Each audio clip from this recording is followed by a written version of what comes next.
हर हर महादेव। मैं पंडित विपिन कुमार आदिदेव ज्योतिष केंद्र से आपसे बात कर रहा हूँ। ज्येष्ठ मास की शुक्ल पक्ष में जो एकादशी आती है उसे निर्जला एकादशी कहते हैं। जैसे इसके नाम से ही पता चलता है, निर्जला यानी कि आपने उस दिन जल ग्रहण नहीं करना या पानी आपने नहीं पीना है, जिसने ये व्रत रखा हुआ है। ऐसी मान्यता है कि जो निर्जला एकादशी का व्रत रखता है उसे वर्ष भर की संपूर्ण एकादशियों का पुण्य फल प्राप्त होता है। अब मैं आपको निर्जला एकादशी की व्रत कथा सुनाता हूँ। निर्जला एकादशी व्रत कथा। भीमसेन व्यास जी से कहने लगे कि हे पितामह, भ्राता युधिष्ठिर, माता कुंती, द्रौपदी, अर्जुन, नकुल और सहदेव आदि सब एकादशी का व्रत करने को कहते हैं, परंतु महाराज मैं उनसे कहता हूँ कि भाई, मैं भगवान की भक्ति पूजा तो कर सकता हूँ, दान भी दे सकता हूँ, परंतु भोजन के बिना नहीं रह सकता। इस पर व्यास जी कहने लगे, हे भीमसेन, यदि तुम नरक को बुरा और स्वर्ग को अच्छा समझते हो तो प्रति मास की दोनों एकादशियों को अन्न मत खाया करो। भीम कहने लगे, हे पितामह, मैं तो पहले ही कह चुका हूँ कि मैं भूख सहन नहीं कर सकता।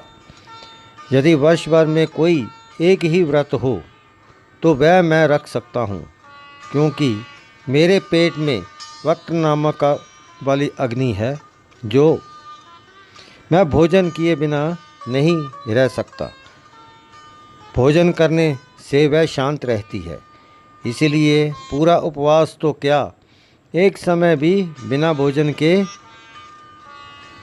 नहीं रह सकता।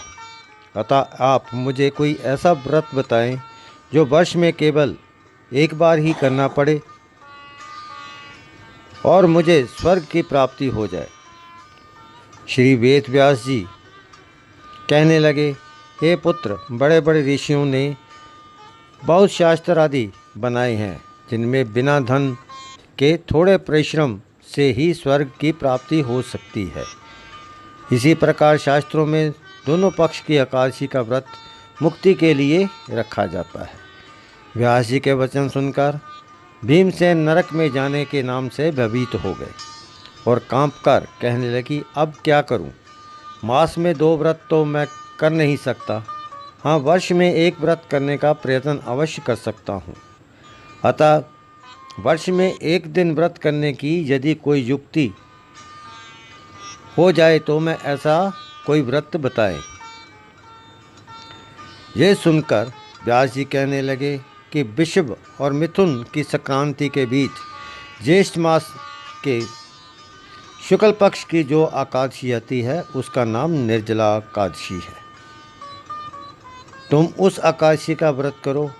इस एकादशी के व्रत में स्नान और आचमन के सिवा जल वर्जित है। आचमन में 6 मासे से अधिक जल नहीं लेना चाहिए, अन्यथा वह मद्यपान से के सदृढ़ हो जाता है।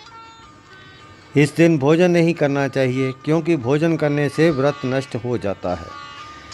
यदि एकादशी को सूर्योदय से लेकर द्वादशी के सूर्योदय तक जल ग्रहण ना करे तो उसे सारी एकादशियों का व्रत का फल प्राप्त होता है।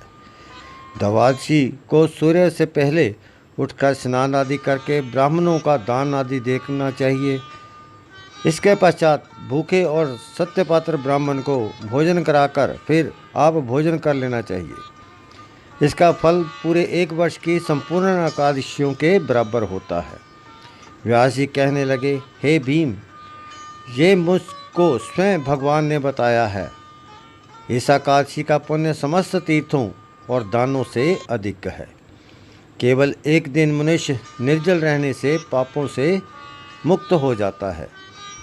जो मनुष्य निर्जला एकादशी का व्रत करते हैं उनके मृत्यु के समय यमदूत आकर नहीं घेरते वरना भगवान के पार्षद उसे पुष्पक विमान में बिठाकर स्वर्ग को ले जाते हैं। अतः संसार में सबसे श्रेष्ठ निर्जला एकादशी का व्रत है। इसीलिए यत्न के साथ इस व्रत को करना चाहिए। उस दिन ओम नमो भगवते वासुदेवाय मंत्र का उच्चारण करना चाहिए और गोदान करना चाहिए। हे कुंती पुत्र, जो पुरुष या स्त्री श्रद्धापूर्वक इस व्रत को करते हैं उन्हें अग्निलिखित कर्म करने चाहिए। प्रथम भगवान का पूजन, फिर गोदान, ब्राह्मणों को मिष्ठान व दक्षिणा देनी चाहिए तथा जल से भरे कलश का दान अवश्य करना चाहिए। निर्जला के दिन अन्न, वस्त्र और जूता वगैरह आदि भी दान करना चाहिए। जो मनुष्य भक्तिपूर्वक इस कथा को पढ़ते या सुनते हैं उन्हें निश्चय ही स्वर्ग की प्राप्ति होती है। इस प्रकार व्यास जी की आज्ञा अनुसार भीम ने इस व्रत को किया। इसीलिए इस एकादशी को भीमसेनी या पांडव एकादशी भी कहते हैं। निर्जला व्रत करने से पूर्व भगवान से प्रार्थना करें कि हे भगवान, आज मैं निर्जला व्रत करता हूँ, दूसरे दिन भोजन करूँगा। मैं इस व्रत को श्रद्धापूर्वक करूँगा, अतः आपकी कृपा से मेरे सब पाप नष्ट हो जाएंगे। इस दिन जल से भरा हुआ एक घड़ा वस्त्र से ढककर स्वर्ण सहित दान करना चाहिए। जो मनुष्य इस व्रत को करते हैं उनको करोड़ों पल सोने के दान का फल मिलता है। और जो इस दिन यज्ञ आदि करते हैं उनका फल तो वर्णन ही नहीं किया जा सकता।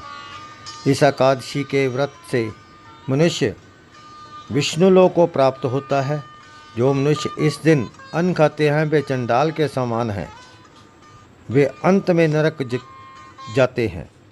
जिससे निर्जला एकादशी का व्रत किया है वह चाहे ब्रह्म हत्यारा हो, मद्यपान करता हो, चोरी की हो या गुरु के साथ द्वेष किया हो, अगर इस व्रत का प्रभाव से स्वर्ग को जाता है।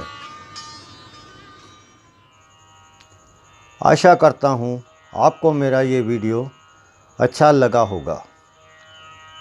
आप इसे लाइक और शेयर करें और मेरे चैनल को सब्सक्राइब करें। हर हर महादेव।